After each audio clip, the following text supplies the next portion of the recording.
Hi again, everybody. You're traveling with me, Jack, and of course, as always, with my beautiful heavenly wife, Pam. And welcome to probably one of the craziest looking angles you've ever seen one of these done. Don't ask me how it's set up, but it's shooting back through the steering wheel. Basically, I've been on the road all week for work, and I didn't have my stand that I normally would have for the phone, so I had to kind of improvise here. But anyway, I know we're coming up on a holiday weekend, and I know too, I did a message that I'm not doing any more of these grief support messages because, you know, I had a couple of haters out there and I just didn't want to hear it anymore. And so I'm trying to keep the messages now more just upbeat. But I think still it will speak to some of you out there who have gone through different types of loss and things. Now go ahead and let's just put it out there on the table. Holiday weekends, if you're single, widowed, divorced, they can be challenging and just outright suck from time to time. And we've talked about that before. However, we got to do our best to not get bogged down in pity parties, okay? Even if you're by yourself, come up with something to do, to occupy your time. Just anything. I don't know, go mow the yard. Go visit some people in a nursing home who might not otherwise have anybody visiting them this weekend. I don't know, just get involved, do something. That, of course, if you're physically able. I always have to, seems like nowadays you always got to be cognizant of who could be watching or listening. And I realize there's some people maybe watching going, well, I'm bedridden, or I'm you know, I just can't get out. I'm ill. I can't do that. Well, you know what we've talked about before? Grab the phone. Call somebody. You know, you'll brighten their day. They'll probably be shocked that you actually called and didn't just text them. Maybe if that's not an option, you got a computer, send an email to an old friend you maybe haven't talked to in a long, long time ago.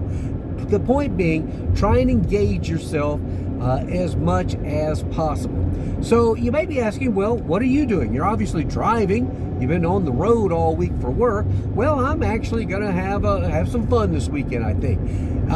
It's never as much fun as it used to be, but we still do the best we can. I'm going to, today I'm going to end up driving over 500 miles from my last work appointment, driving across North Carolina into Tennessee, and I'm headed to Nashville because I'm going to see my beloved Tennessee Volunteers and their opening football game for this college football season against Virginia tomorrow, that being Saturday, at Nissan Stadium. It's an early kickoff, though, 11 a.m. I know it's for television, but oh my gosh, I hate 11 a.m. kickoffs because it's a Saturday. It means you still got to get up early like you did during the week because traffic's going to be heavy, and you're going to want to try and get there at least a couple hours before the game. So, oh boy. But anyway, the fun part is we're going to meet our son and his wife, and our daughter's coming over from North Carolina as well. So it'll be the four of us there at the game. And of course, Pam will be with us in spirit. And what's odd about this too, I think I may have mentioned before, Pam and I, we loved college sports, and having lived all over the country, we had season tickets to 5 or 6 different college football teams at different stages in our life. And one of the last sets of season football tickets we had was for the University of Virginia when we were living in Virginia for a short time. So kind of have a little mixed feelings about this game. Of course, I'll be for the Vols, but I'll have those images of Pam, of course, and the good times we had. She loved tailgating, and we had some really good tailgating experiences at the University of Virginia, as we have had as well at the University of Tennessee. And probably one of the best tailgating experiences, though, is at UCLA at the Rose Bowl when we would go to games there. And you literally park on a golf course next to the Rose Bowl Stadium, and it's really, really cool. First time we went there, I'm like, I cannot believe we're driving on a golf course in our car. But hey, it's California. That's the way things are done. So we'll do that, and then we'll hang out together, I'm sure, on Sunday. And then Monday, part of us, me and Hannah and all, we'll start hitting the road. I've got to head back to North Carolina, finish up a little business on Tuesday before I'll hop on a plane, probably in Charlotte. Not probably, it'll be in Charlotte, unless they change or something. We know how that goes with air travel nowadays. And then I'll fly back to the West Coast. So that's what I'll be doing. It's been a an interesting week of work. I've met a lot of really, really amazing people. I've had a lot of those encounters that we talk about that I don't like to call them accidental meetings, but I call them God appointments. And I did meet some incredibly interesting people throughout the week. And again, it's part of that whole thing of just put yourself out there and you'll be surprised who you may run into or who you may have conversations with. And I had some really, really neat conversations. In fact, I met this one couple who they were natives of, I don't even remember the name of the town. It was a little North Carolina town. I think I did a video. It's on our YouTube channel. I ended up doing a video tour of the town. And I apologize. For the life of me right now, I can't remember it. But you got to remember, I've been in about 25 different little communities over the past week. But anyway, I went in this little coffee shop because they had a Wi-Fi connection, do a little bit of work there and such, and get some coffee. And you know me, I talk to anybody and everybody. And there was a couple there that we struck up a conversation. Ends up they were natives of there, but they had some friends who were moving there from Bakersfield, California. And I said, well, lo and behold, we lived in Bakersfield, California, not once, but twice for a total of about 6 years. And I said, we made some incredible lifelong friends there. I said, wonderful people. I said, you'll have to ask them if they ever watched me on, I said, I did weather for the TV, one of the ABC station there. And I said, it might be kind of fun to know if they actually were one of our viewers. Of course, that's a long shot because there's a lot of choices in television. We know how that goes, and there were 3 or 4 of us stations doing news there. But anyway, that led into some rather deeper conversations about just culture and things changing in the world, and talked about our kids and challenges that they face. We talked about marriage. We talked about love.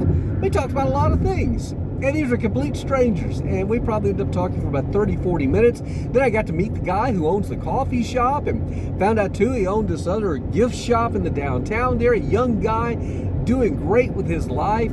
And met a young girl there who it was her first job. She was in high school and she was excited to be working there. Point being, it ended up being a really fun little visit with just a bunch of total strangers. So I'm telling you that because it may be the holiday weekend, but at the very least, and I know some of you may be introverts saying, oh, I can't do that. Well, you got to change that attitude. Okay, quit being an introvert if at all possible. Again, I know not everybody can do that. I've always been extroverted. Pam was always extroverted. I guess that's how we ended up together. Our kids are a little more introverted, and I think it's probably because we embarrassed them all those years. At least that's the joke in the family right now. But if you could just, even go to a local coffee shop, go to a diner, strike up a conversation with their server, and you'll be shocked. Other people in there may want to talk as well. That's the thing I find out. We live in this society of everybody looking at their phones, looking at their computers and things like that. But I have found that if you'll just simply say hi to somebody, a good opening line is, do you live here? Are you visiting? Whatever. It opens up a whole range of conversation. And it makes it really fun. And that's how the conversation started with this couple I ran into. I told them I was just visiting from out of town. Are you guys from here? And then they told me they were, and that led from one thing to the other.